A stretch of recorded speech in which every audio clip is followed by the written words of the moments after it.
आपका lecture number 12। उससे पहले मैंने आप लोगों को अणुसूत्र के बारे में बताया, इसको मोलिकुलर फॉर्मूला बोला, बिल्कुल समझ में आ गया होगा आप लोगों को। अगला जो सूत्र है उसका नाम है बेटा मूल अनुपाती सूत्र। मूल अनुपाती सूत्र, ठीक है बेटा। और इसको बोलोगे आप लोग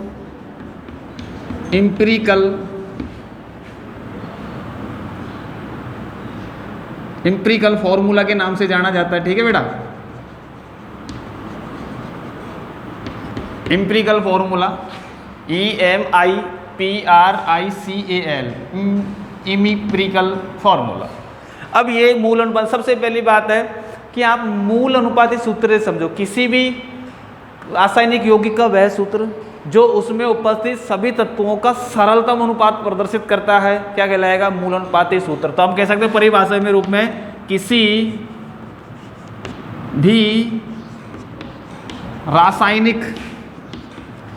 भी रासायनिक यौगिक का वह सूत्र जो उसमें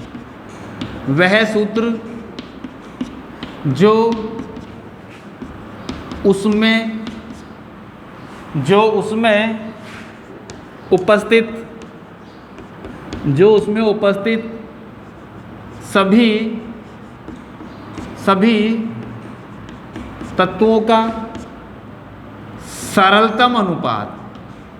सरलतम अनुपात प्रदर्शित करता है, सरलतम अनुपात प्रदर्शित करता है। मूल अनुपाती सूत्र कहलाता है। सुन लो बेटा, मूल अनुपाती सूत्र मतलब किसी भी रासायनिक यौगिक का वह सूत्र जो उसमें उपस्थित सभी तत्वों का सरलतम अनुपात प्रदर्शित करता है, मूल अनुपाती सूत्र कहलाता है। जैसे एग्जाम्पल के रूप में तुमको बता देता हूँ।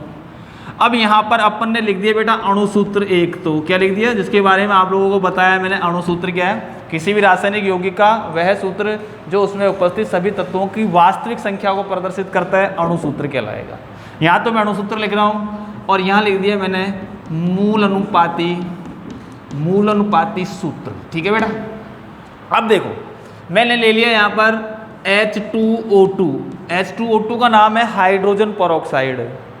हाइड्रोजन परऑक्साइड के अंदर 2 हाइड्रोजन और 2 ऑक्सीजन होते हैं, ध्यान रख लेना। क्या नाम है इसका? Hydrogen peroxide. अब सरलतम अनुपात देखना चाहे इसका, भाई यहाँ पर 2 है, यहाँ पर भी 2 है, तो 2 एकम 2, 2 एकम 2, अर्थात इसका मूल अनुपाती सूत्र हो गया H और O। पहले बड़ी बात, अरे किसी भी रासायनिक यौगिक का वह सूत्र जो उसमें उपस्थित सभी संख्याओं की वास्तविक संख्या को, मतलब सभी तत्वों की वास्तविक संख्या को प्रदर्शित करेगा, अणुसूत्र। क्योंकि इसमें हाइड्रोजन परऑक्साइड के अंदर 2 हाइड्रोजन और 2 ऑक्सीजन होते हैं, और इसका मूल अनुपाती सूत्र 2 एकम 2, 2 एकम 2 कटेगा, तो HO हाइड्रोजन परऑक्साइड का मूल अनुपाती सूत्र होगा। देखो इधर, किसी भी रासायनिक यौगिक का वह सूत्र जो उसमें उपस्थित सभी तत्वों का सरलतम अनुपात प्रदर्शित करता है, क्या कहलाएगा? सरलतम ही तो है। अब यहाँ देखो, ये तो पहला एग्जांपल लिया, समझ में आगे हो गया। C6H12O6 ग्लूकोज का अणुसूत्र है कि नहीं भैया? अरे कार्बन 6, हाइड्रोजन 12 और ऑक्सीजन 6 है ना, तो उसको ग्लूकोज बोलोगा। अब सरलतम करना चाहो को तो 6 से काट लें इसको, 6 एकम 6, 6 दूआ 12, 6 एकम 6, तो मतलब अणुसूत्र, मूल अनुपाती सूत्र क्या हो जाएगा? CH2O। बोलो, अरे हुआ कि नहीं हुआ? CH2O सरलतम। अब देखो नंबर 1 के बाद नंबर 2 के बाद नंबर 3, जैसे बेंजीन C6H6 ले लिया। बेंजीन क्या ले लिया? C6H6। सरलतम कर लो भाई, जब सरलतम कर लिया तो क्या आएगा?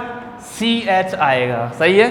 अब कुछ ऐसे सूत्र भी होते हैं जिनका मूल अनुपाती सूत्र और अणुसूत्र समान रहेगा, क्योंकि सरलतम करो ना तो ही कर सकना। ऐसे नहीं कि आप लोग ऐसे सरल करता रहो होते जाएगा, ऐसा कुछ नहीं होने। क्योंकि आपको जो निश्चित गुणांकन उचित, दोनों को समान से काटना है, अलग अलग नहीं काटना है। 2 को काट दिया, इसको 5 से काट दिया, ऐसा कुछ नहीं करना। जैसे H2O को जल बोलोगा है।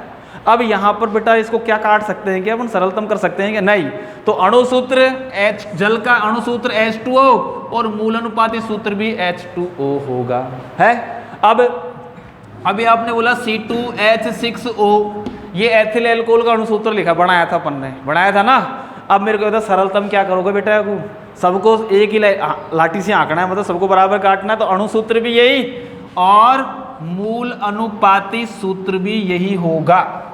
तो मतलब समझ में आगे बात होगी आप लोगों के सही तरह से कि मूल अनुपाती सूत्र का अर्थ क्या हुआ, किसी भी रासायनिक यौगिक का वह सूत्र जो उसमें उपस्थित सभी तत्वों का सरलतम अनुपात प्रदर्शित करता है, मूल अनुपाती सूत्र कहलाता है। जैसे अणुसूत्र लिखा मैंने, ये है हाइड्रोजन पेरोक्साइड, 2 HO, इसका मूल अनुपात जो सरलतम अनुपात है। और वास्तविक संख्या में 2 हाइड्रोजन 2 ऑक्सीजन है, तो ही तो अणुसूत्र बोलेंगे हाइड्रोजन पेरोक्साइड का।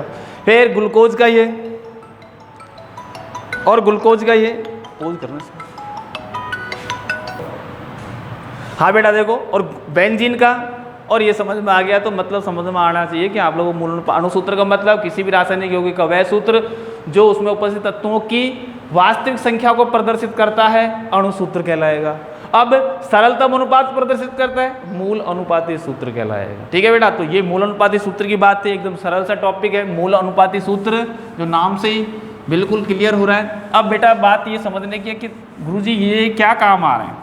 अब आप लोगों को मैं थोड़ा सा बताता हूँ कि आपने इन दोनों टॉपिक से पहले प्रतिशत संगठन के बारे में पढ़ा था, और प्रतिशत संगठन के बारे में जब पढ़ा था तो यहाँ पर आप लोग क्या कर सकते हो, यदि तत्वों का प्रतिशत मात्रा यदि आपको दी हो तो उसका आप लोग मूल अनुपाती सूत्र ज्ञात कर सकते हैं। ठीक है, और यदि मोलर द्रव्यमान दिया हो तो उसका अणुसूत्र ज्ञात कर सकते हैं। जैसे आप लोगों को मैं बता देता हूँ, जैसे सवाल है नंबर 1, एक अकार्बनिक, सवाल लिख रहा हूँ यहाँ पर मैं, एक अकार्बनिक, मतलब फिर वापस सुन लो, यदि तत्वों की प्रतिशत मात्रा दी है तो उसका मूल अनुपाती सूत्र और मोलर द्रव्यमान भी दिया हुआ है तो अणुसूत्र भी ज्ञात कर सकते हैं, ये कहने का मतलब है मेरा। तो अब एक सवाल है, एक अकार्बनिक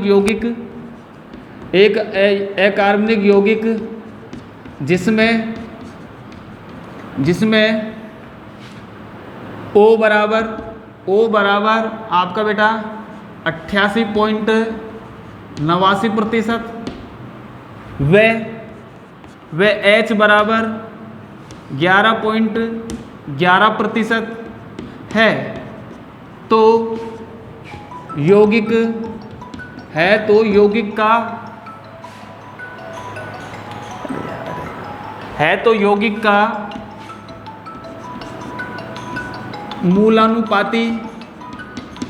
का मूलानुपाती सूत्र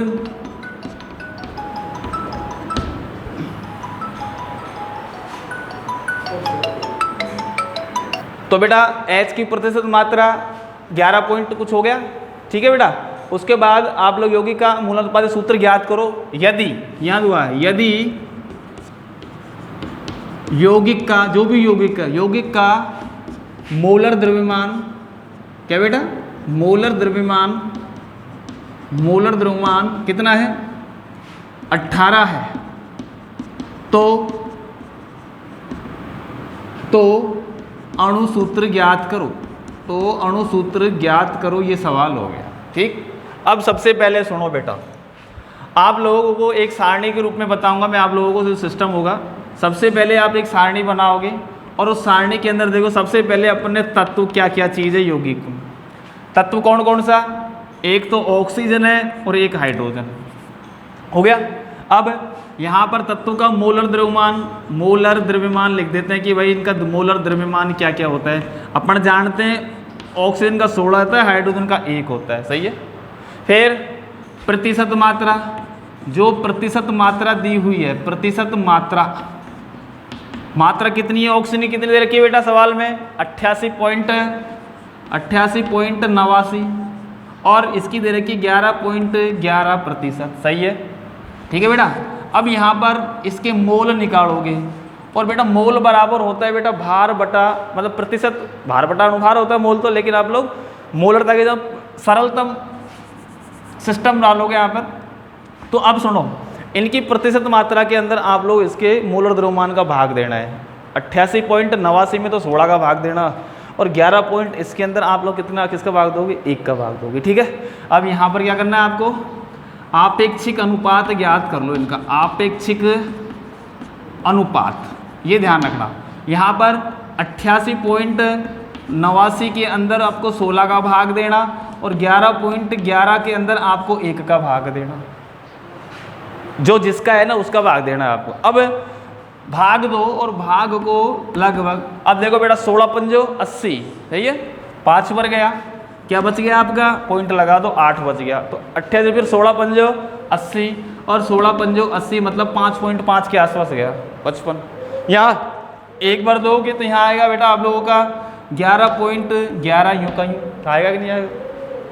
एक आपेक्षिक अनुपात। अब क्या करना, सुनो, जो अनुपात आपका सबसे छोटा है ना, उस अनुपात का आपको सभी में भाग दे देना है। सभी का मतलब इसका आंसर कितना आया आप लोगों का, 5.55। इसका आंसर है आपका 11.11। ठीक है, अब आपको क्या करना है, ये जो आपेक्षिक अनुपात आया है, आपेक्षिक अनुपात तो बाद में आएगा, लेकिन ये सरलतम अनुपात है, एक तरह से प्रतिशत वाला सरलतम अनुपात है, उसमें 5.55 और यहाँ पर 11। अब क्या करना है, जो सबसे छोटा है गिन लेना, 5 संख्या हो 10 संख्या हो नहीं भाग वाली, तो सबसे छोटे का सभी में भाग देना है। तो सबसे छोटे का सबसे भाग दोगे तो 5.5 बटा क्या आएगा, 5.5, और यहाँ पर ये 11.11 बटा क्या करोगे, 5.5 करोगे। सबसे छोटा जो आपेक्षिक अनुपात है उसमें सबका भाग दोगे, और जो संख्या है ना उसको पूर्णांक में लिखना। अब यहाँ पर देखो, दिया भाग तो कितनी बार आया, और दिया भाग तो लगभग कितनी बार आया, 2 बार आया, सही है। अब इस सारणी के नीचे, ये सवाल तो आपका क्लियर हो गया, नीचे आप लोग क्या करना है, जो तत्व दिए हैं उनका जो अनुपात आया है, ये द्रव्यमानों का जो अनुपात आया है, उसको आप लोग उसके पैर में लगाओगे। सबसे करना, आपने क्या लिख दिया, पहले तो H लिख दिया, फिर O लिख दिया। H का कितना मान आया बेटा, देखो इधर कितना आया, 2, और O का कितना आया, 1। तो H2 और 1, या हम कह सकते हैं H2O, सही है भैया।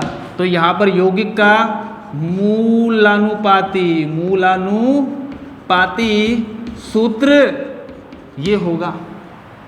अरे सही है, गलत है क्या, सही है। जो है उनको आप लोग जमाओगे, जमाने के बाद उनको फिट करोगे, और फिट करने के बाद यहाँ पर ये मोलर द्रव्यमान हो गया, प्रतिशत मात्रा कितनी कितनी दी है, फिर आपेक्षिक अनुपात को यहाँ पर पूरा सिस्टम आपेक्षिक अनुपात का ही है सारणी में, या बराबर करके या फिर या सबसे छोटा है उसको निकालोगे, और सबसे छोटा निकालोगे, उसके बाद आप लोग ये तरह से सारणी बना लोगे।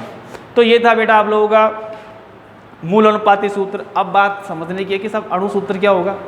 अब अणु सूत्र बराबर क्या होगा, देखो इसको मैं मिटा देता हूँ, समझ में आगे हो गया। सबसे पहले आप लोग तत्व लिखोगे, फिर उसका मोलर द्रव्यमान लिखोगे, प्रतिशत मात्राएं लिखोगे, और उन प्रतिशत मात्राओं में उनके मोलर द्रव्यमान का भाग दोगे, जो छोटा सा छोटा होगा उसका फिर सभी में भाग दोगे। समझ भाई। तो अब अणु सूत्र बराबर हम लिखेंगे, अणु सूत्र बराबर N इंटू मूल अनुपाती सूत्र। ठीक है बेटा। अब N बराबर मोलर द्रव्यमान बटा मूल अनुपाती सूत्र भार। ठीक है। अब देखो मोलर द्रव्यमान कितना दिया है सवाल में, कितना दिया है, 18 दिया हुआ है। N बराबर आपको 18 दिया हुआ है। अब मूल अनुपाती सूत्र क्या आया, ये आया। अब इसका भार ज्ञात कैसे करोगे, अरे हाइड्रोजन का 1 का 1 होता है तो 2 का 2, और ऑक्सीजन का कितना होता है 16। तो यहाँ पर जो मूल अनुपाती सूत्र भार होगा वो भी कितना आएगा 18, क्योंकि अपन यहाँ से निकालेंगे मूल अनुपाती सूत्र भार। और हाइड्रोजन का 2 आता है, 1 का 1 और 2 का 2, और ऑक्सीजन का हो गया आपका 16, टोटल 18। और N का मान कितना आया बेटा 1। अब यहाँ पर अणु सूत्र बराबर है, अणु सूत्र बराबर क्या लिखोगे, अणु सूत्र बराबर 1 इंटू मूल अनुपाती सूत्र क्या H2O। ठीक है। तो अब क्या हो गया आप लोगों का अणु सूत्र बराबर H2O। तो मूल अनुपाती सूत्र भी यही है, तो अणुसूत्र भी ये, तो मोटी सी बात समझ लेना, आप लोगों को ये सूत्र याद रखना है। जब मोलर द्रव्यमान दिया हुआ हो तो अणुसूत्र बराबर n इंटू मोल अनुपाती सूत्र होगा। अब बोला कि साहब n क्या है, n बराबर होता है मोलर द्रव्यमान जो दिया हुआ है आपको सवाल में, बटा मोल अनुपाती सूत्र भार, और मोल अनुपाती सूत्र भार आप लोग यहाँ से निकालोगे, ठीक है। फिर उसके बाद n का मान निकालोगे और इस मोल अनुपाती सूत्र को लिखोगे, n से इसको गुणा करोगे, ठीक है बेटा। ये था आप लोगों का बहुत सरल सा सवाल है। अब मैं एक सवाल और लिख रहा हूँ और उस सवाल को बेटा आप लोग घर पे करोगे खुद, और खुद करने का मतलब है कि आप लोग सबसे पहले सवाल उतारोगा, फिर आपेक्षिक अनुपात, तो मैं आपको सरल सरल बता दूंगा। सवाल नंबर अगला पूछ करने है। हाँ बेटा देखो, एक नेक्स्ट सवाल है जिसको आप लोगों को खुद करना है, मैं थोड़ा सा आपकी हेल्प करूंगा। किसी कार्बनिक यौगिक में C बराबर 40%, H बराबर 6.66% तथा O बराबर 53.33% है। कितना है बेटा, 53.33% है। तो यौगिक का मोल अनुपाती सूत्र व अणुसूत्र ज्ञात करो। इसका मोलर द्रव्यमान क्या है बेटा, मोलर द्रव्यमान आपका 180 है। तो सबसे पहले क्या लिखोगे, सारणी बनाओगे, वही सरल सी बात है, तत्व। फिर तत्व कौन कौन से, आपका पहले तो C लेना, फिर H ले लेना, फिर O ले लेना। अब तत्व लिख दिया, अब यहाँ पर इनका क्या लिखोगे, मोलर द्रव्यमान लिखोगे। क्या लिखोगे, मोलर द्रव्यमान। और मोलर द्रव्यमान C का कितना होता है 12, H का होता है 1 और इसका कितना होता है बेटा 16, सही है। फिर प्रतिशत मात्रा, अब इनकी जो प्रतिशत मात्रा दी है वो लिखोगे सीधा। C की कितनी दे रखी है सवाल में 40%, ठीक है बेटा। H की कितनी दे रखी है 6.66% और O की कितनी दे रखी है 53.33%, ठीक है। अब आपेक्षिक अनुपात याद करोगे, इसके अंदर इनकी प्रतिशत मात्रा में क्या दोगे आप लोग, उनके मोलर द्रव्यमान का भाग दो। 40 में कितने का भाग देना 12 का, 6.6 में कितने का देना 1 का, और 53.33 के अंदर कितने का भाग देना आपको 16 का भाग देना, ठीक है बेटा। अब आप लोग क्या करना है, इसको सरलतम करना। सरलतम करोगे तो 12 एकम 12, 12 दूआ 24, 12 ती 36, तो 3 पॉइंट कितने बच गए 4, फिर 12 ती 36, 12 मतलब 3.33 करके आएगा, सही है। आ जाओ, यहाँ कितना आया बेटा 6.66 आ गया।